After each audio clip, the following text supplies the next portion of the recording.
With LEGO Serious Play, the students build to a certain challenge, which is always very open-ended. There's never a right or a wrong answer. And then they share with their classmates about what they built. And it's really different from what people think of with LEGO usually, because you don't need to make your build look like anything. You can just put bricks down, and then whatever you say it is, it is. It doesn't need to resemble it in any way. And it forces the kids to think and speak in metaphors, which is hugely advantageous for these students. After they've been using it for a while, it makes them much better at just in-depth thinking. The rules are simple. You just build, and then you talk about what you build. I like it because the students spend much more time listening and talking than they do actually building with the bricks. And I feel like it evens the playing ground for all the students, because every kit has the exact same bricks in it. So it doesn't matter if you have ever thought of yourself as artistic or creative, you now have the exact same tools that everyone else in the classroom has.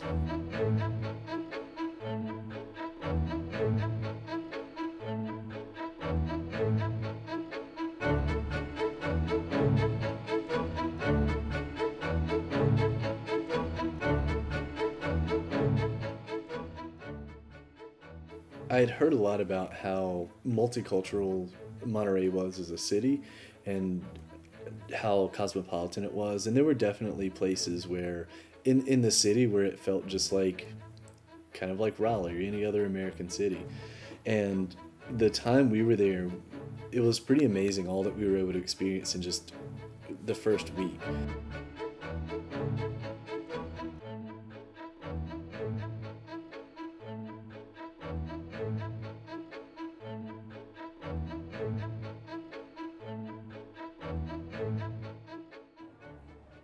The first school where we worked was in Guadalupe, which is a town just across the river from Monterrey proper.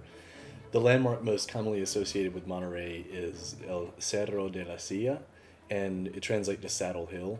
And it's actually, Guadalupe is nestled kind of right below that landmark. Even though this school was situated geographically very close to Monterrey proper, it had somewhat of an isolated feel. It was kind of tucked back in a neighborhood, which reminds me a lot of my school where I work, A.B. Combs, because once again, we're tucked back into a neighborhood. Lots and lots of kids were walking to school in this school in Guadalupe. The students would all go home for lunch, and they would go eat at home. You can see it's just kind of surrounded by trees, and beyond those trees you can see the mountains. There's a big public park right behind the school, and the school just had a really calm and open feel to it.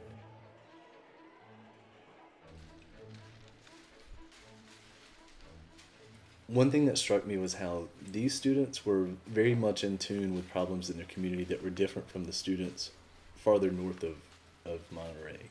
The students here build about corrupt politicians, which amazed me that 10-year-old kids are cognizant that this is a big problem.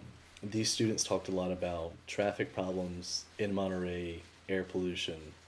They also talked a lot about gang violence and people getting robbed. Hay demasiada población, hay demasiado tráfico, hay demasiadas fábricas que contaminan el ambiente, y hay personas que ya no hayan cosas que hacer y se entran de los puentes y ya hay accidentes y hay ríos negros, así de fuera.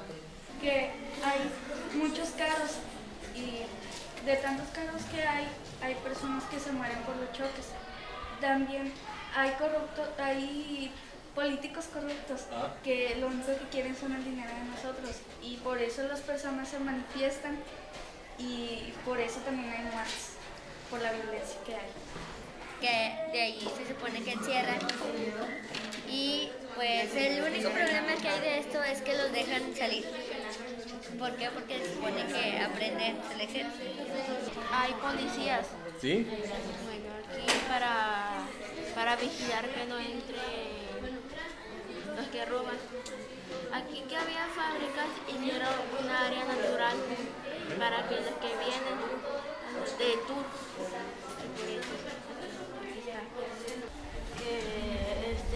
Que haya más justicia y que inventen nuevas formas obtener energía y que haya más tránsito. Aquí en Monterrey no hay tanto así árboles y eso y también que las fábricas que ya no contaminen tanto. The students were phenomenal. They immediately latched onto the project and were very, very respectful and creative and thoughtful, and gave me a real insight into their existence that I was completely ignorant of before this project. Whenever we were leaving the very last day, the students had all written thank you cards for us and gave them to us, and were asking for our emails, and it was a really generous outpouring of just love from these kids, and the principal and the teacher were both fantastic as well, and made us feel very, very welcome while we were there, and then also when we were leaving. And it was actually really sad to leave that day.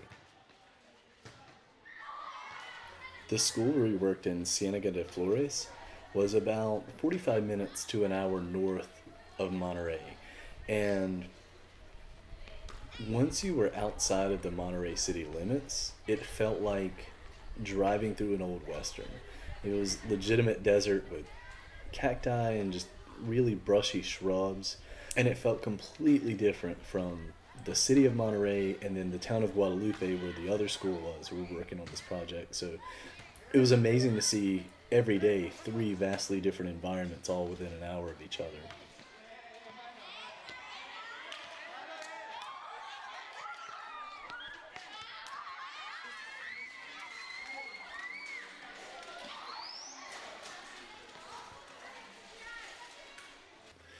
The common theme of the problems that these students were worried about was they did talk a lot about gang violence. So that was an issue in both schools. One place where they were different from the students in Guadalupe was they still talked about pollution, but these students were more worried about pollution of the local river, and they didn't mention traffic and air pollution like the other students had. And it once again just made me realize that these were very real problems to these students, and even an hour away from each other surrounding the city of Monterrey, the problems that these kids are living through are very much real and very different, even though they're geographically close to one another.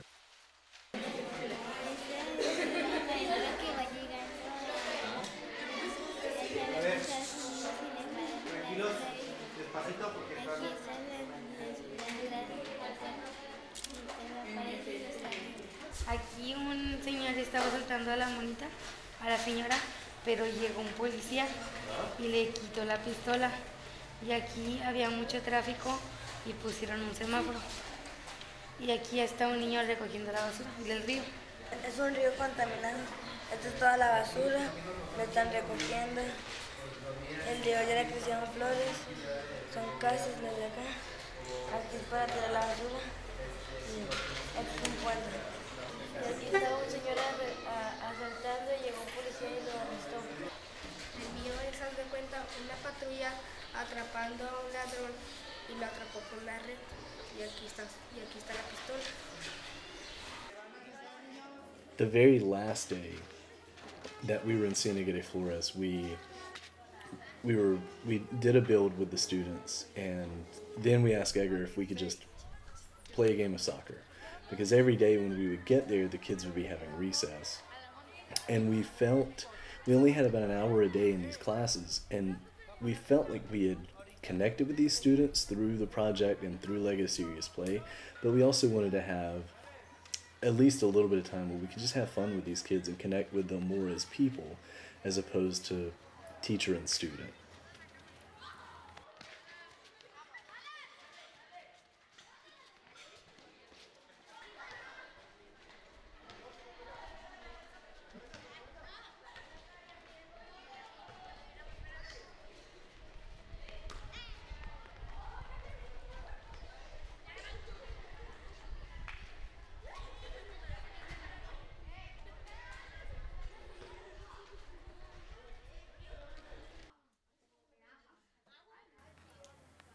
I live and work in Raleigh, North Carolina, which the more I travel, the more I absolutely love Raleigh. The people that live there are fantastic. it's an amazingly multicultural area, and one of the best things about Raleigh is the school system of Wake County. And I'm fortunate enough to work at one of those schools. The school I work at is A.B. Combs Elementary School, and we're a magnet school. We have a leadership theme, and so the goal is to make these kids realize that we always need leaders, and they should be one of them. I feel like the best thing about the school is it gives you permission to expect more from the students, because you can't have a fifth grader that goes to an elementary school with a leadership focus and give excuses for why they didn't do their homework or why they didn't behave. It really does put the accountability for actions and behaviors on the students. There was an organization in Chile, Fundación Mustacas, that wanted to build a playground in Chile after the February 2010 earthquake. And they wanted to do it using Lego Serious Play. And so we had my students connect with some students in Chile to just kind of get the communication going on this project. And so we video conferenced with students in Santiago, Chile that had been in the earthquake. And my students were able to ask them questions. They were able to tell us all about the experience. And then my students did a build on what message would you like to send the people in Chile, you know, these people that have experienced something that's terrible with the earthquake and the resulting tsunamis. And just the way that my students were able to think outside themselves and to really be genuinely hoping for a better existence for people that were going through a tough time at that moment was pretty amazing. Here we have the evil witch of earthquakes, and there's all this rubble. So even if you think that the evil witch of earthquakes is never going to leave and there's just going to be more and more rubble, you should keep hope that the earthquake, the aftershocks will eventually stop, and that people will eventually fix up more buildings. So I had the dude climbing a ladder, fixing a building and making a new one. On this side, we have this hat is lonely because it has nothing in common with any of these other bricks, and that's to represent that if you're staying with another family and you don't know how to relate to them and they're all different, you should still be glad that you actually have someone to stay with. Even if it might not be your family, you have a shelter, actually. And the last part is right there, and it represents that you will get food and water and stuff to drink and eat. Even if it might not be right now, you will eventually have what you need to live on. The green represents that even though the earthquake is bad, you think of it as a bad thing, it can also be a good thing because it brings people closer together. The flag and the star that has the helmet on presents something good. Something good will always happen. Like, you find shelter and you find food. This person right here represents that we're trying to help them with the playground, and we're trying to help kids feel better about themselves. And that's it. I really think that instead of, this represents that we're focusing more on Haiti than Chile, even though that Chile had a more severe earthquake than Haiti, and this represents that we should focus on Chile instead of Haiti, even though that a lot of it has been restored, and we should be helping Chile now, since Haiti has had a lot of help. And this represents right here that that we should be as strong as a bat even through the hard times, and the ladder represents that one day we're going to be very strong as a whole earth and country. Is there any reason that the person's upside down? It's because he's a bat. Sorry, I forgot to say that. He's a bat. Here's. Any other questions? Does the ladder represent anything? It represents that one day we'll be a very strong nation. Sebastian. Does the suitcase represent anything? Represents that we're taking a lot and just giving it to Haiti, like we're giving money to donate to Haiti. Oh, sorry. Is there any reason you use the black piece instead of the 2 white pieces on the sides? It's used to connect the ladder and the back piece. Yeah, sorry. Does the space represent anything, or it's just space? It represents it's getting taller and taller each time. No, like the space around. They're all together. Sebastian. Does the skeleton represent anything? It represents that even though we're different, it doesn't mean that we can't help them, and that we can't help someone who had a more severe earthquake than Haiti. Is there any reason you use the yellow head and black hair for the back? Oh, represent that people represent it's just a bat pretty much, not really like anything, but what it represented is that we're soon going to become as strong as a bat, like they hang upside down, and they're very strong with that. You have questions? So, why the bat simile? It's because bats hang upside down, and they don't fall off unless something makes them fall off. Okay. Well, I kind of wanted to represent that they're standing. They're hanging upside down, real strong. Okay. So who does that represent? This represents that all of us, Chile, America, everyone on Earth. Thank you. I like the way you represented that. Thank you. Thank you. Any other volunteers?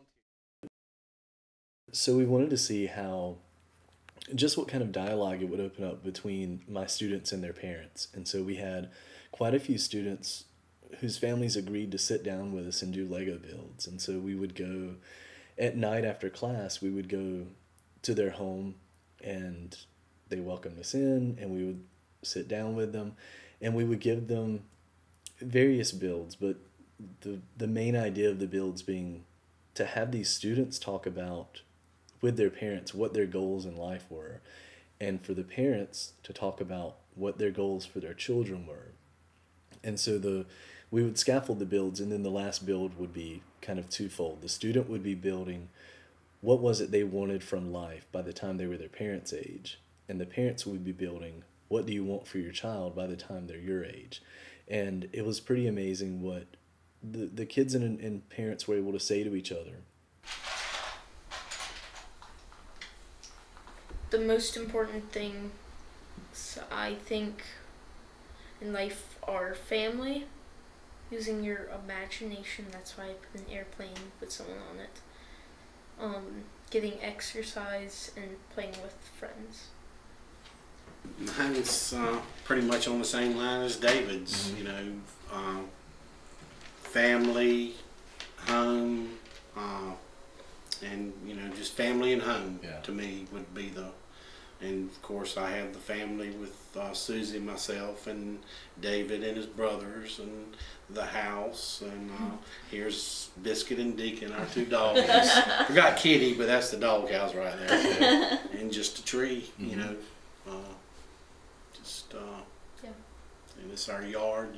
We have a beautiful yard and house. We feel like we've been here a long time, and just we've grown together here as a family. It's been great with the school and church and everything. Mm-hmm. So we've really enjoyed being here. What's important to me is family again, and I have me and Bob and David here. Our other 2 children are getting older, so that I have them going off into the community.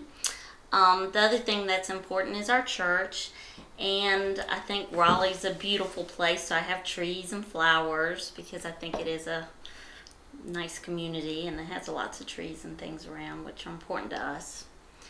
And that's pretty much it. Well, mine is just, I really hope that David can grow and, hopefully, live the life that I've been able to live and develop and, meet a beautiful wife and have kids, get his own car. This is your car. Need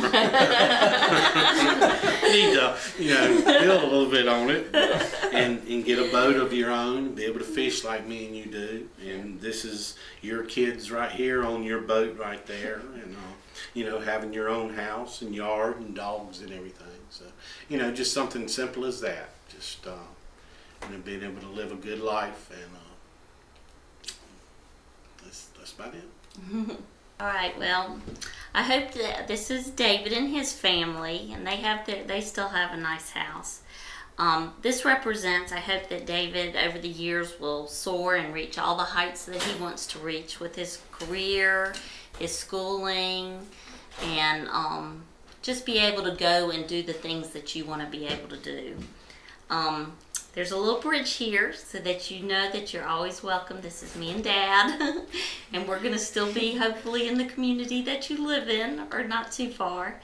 And just know that you're always welcome wherever we are, and that even if you have your own family, you're still a part of our family. You still live in a beautiful community, and this just represents all the imagination, creativity, and everything that I know you'll use to reach these heights.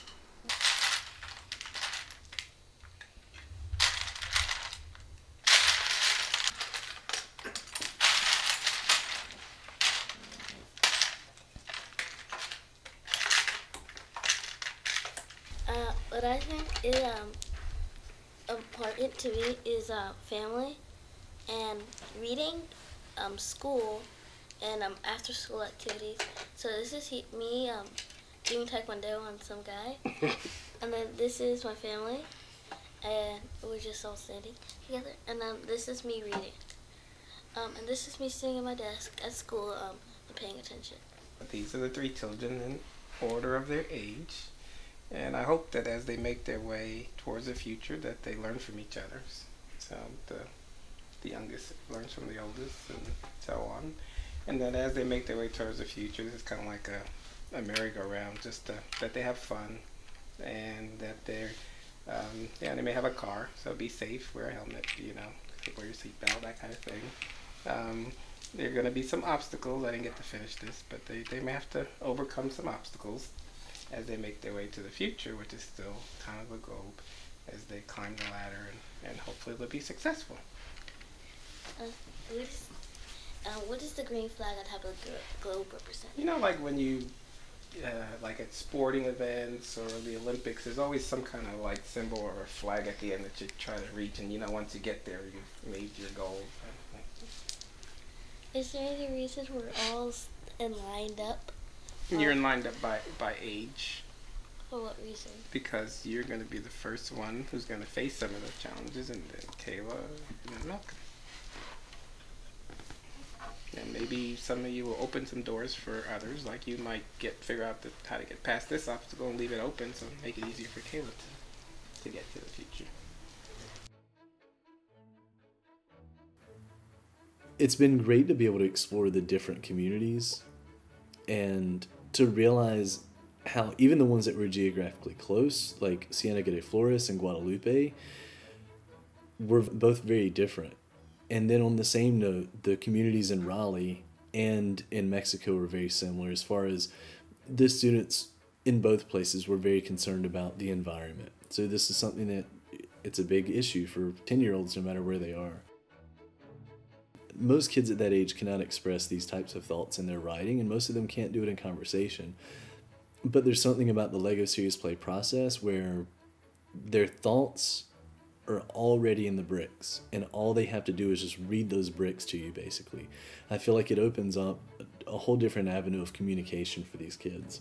And I know it's the case in my class in Raleigh, but I felt like those students in Mexico opened up a lot more too, and the teachers of both classes said that as well.